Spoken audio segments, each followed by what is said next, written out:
मिलल सजनी की साजनवा तारा हाथों में उगो ना नोटी की ना कहल कि के लखन कि तहारी अंगी अंगी गुलाब अनियन खिलल बाबा दनवा कि सुनो सुनो हमारे जान आज जमान होके दी तो आज राजा जी के कोरवे में बिहन होके दी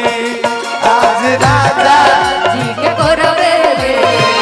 बिहन होके दी कि आज हाँ पहिला मिलनवा मिलल सजनी के साजनवा पहिला मिलनवा मिलल सजनी के सजनवा तहारी अंग अंग गुलाब नियन खिलल बाबा दनवा हमारे अंग गुलाब नियन खिलल बाबा दनवा सुनी सुनी राजा राम भैया जगह तने अंजलि खातिर नारी एगो अनार आइल ए भाई दहिने मारी है कि बाएं मारी कह दी ना ई और कछिया पर के होगन घर में कछिया नहीं खोल तहिनवारी कछिया पर के आइल है ना दिस इज अनार और तहिनवारी कछिया पर के है कि सुनी सुनी भगवान जन बिहार होती हवदारी का तो आज राजा जी के कोरवे बिहार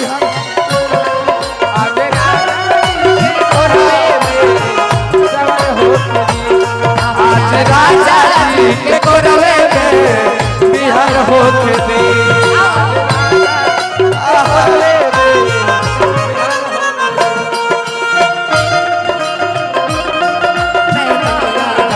हर पल तेरा रस बनिहारे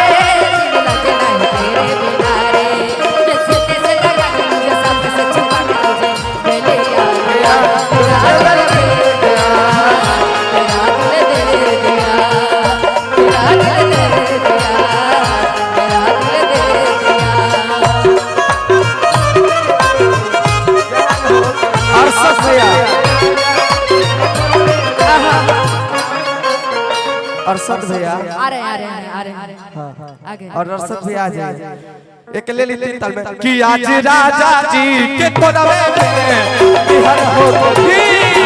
राजा जी के कोरवे में बिहार होके आज राजा जी के कोरवे में बिहार होके आज राजा जी के कोरवे में